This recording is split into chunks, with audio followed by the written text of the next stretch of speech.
નમસ્કાર, ખબર ગુજરાત સાથે હું છું આપની સાથે મહેન્દ્ર। વાત કરીએ સમાચારની તો મહત્વપૂર્ણ સમાચાર સામે આવી રહ્યા છે રાજકોટથી, જ્યાં પુરુષોત્તમ રૂપાલાના વિવાદિત નિવેદન બાદ ચર્ચામાં આવેલી ક્ષત્રિય સંકલન સમિતિમાં અત્યારે ઉકળતા ચરુ જેવી સ્થિતિ બની ગઈ છે। ત્યારે ક્ષત્રિય સંકલન સમિતિ પર આરોપ પ્રતિ આરોપોનો સિલસિલો ચાલી રહ્યો છે, જે મુદ્દે સમિતિના રમજુભાનો જવાબ સામે આવ્યો છે। તેમણે કહ્યું કે પીટી જાડેજા જે કંઈ બોલ્યા તે આંતરિક મુદ્દો હતો, જે વાત પૂર્ણ થઈ ગઈ છે। પીટી જાડેજાને સમિતિ સાથે જે પ્રશ્ન હતો તેનું નિરાકરણ થઈ ગયું છે। અમારી લડત સરકાર કે પક્ષ સામે નહીં, પરંતુ વાણી વિલાસના વિરોધમાં હતી। કોઈ પક્ષને અમારું સમર્થન કે વિરોધ હતો જ નહીં। અમારી લડાઈ મહત્વપૂર્ણ છે। સંકલન સમિતિની સામાજિક લડાઈ ચાલુ રહેશે। જે પુરાવાની વાત છે તે સાવ ખોટી વાત છે, તેમાં પણ કોઈ નથી। જેવા પીટી જાડેજાના ઓડિયો મામલે રમજુભા જાડેજાએ કહ્યું કે કોઈ સમાજ એકતા બતાવે ત્યારે સામે તેને નબળું પાડવાનું કામ થતું હોય છે। પીટી જાડેજાનો આંતરિક પ્રશ્ન હતો તે પૂર્ણ થઈ ગયો છે। તેઓ ચિંતામાં હતા અને આવું નિવેદન આપ્યું હશે।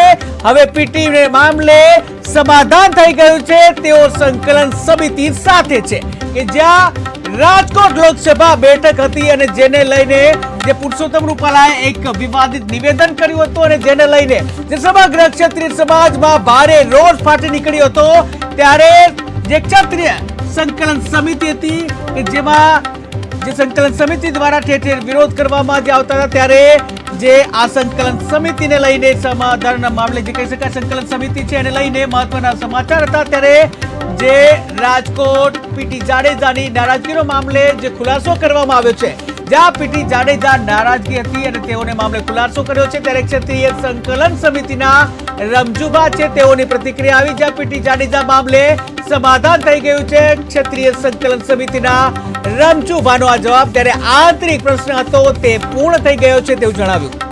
તાજેતરમાં 7 તારીખે લોકશાહીનું સૌથી મોટું પર્વ લોકસભાની ચૂંટણી ખૂબ જ શાંતિપૂર્ણ રીતે પૂર્ણ થઈ અને એના માટે જે કંઈ ક્ષત્રિય સમાજની નિર્ધાર હતો, એનું આયોજન હતું, એ મુજબ અત્યાર સુધીની જે ચૂંટણી હતી એમાંથી સૌથી વધુ શાંતિપૂર્ણ રીતે પૂર્ણ થઈ। એના માટે સમગ્ર પ્રજા, સમગ્ર પ્રજાના જુદા જુદા વર્ગો ધન્યવાદને પાત્ર છે અને મીડિયા ન પણ એમાં ખૂબ મોટો સહયોગ ને રોલ રહ્યો છે, એટલે આપ બધાનો પણ ખૂબ ખૂબ આભાર।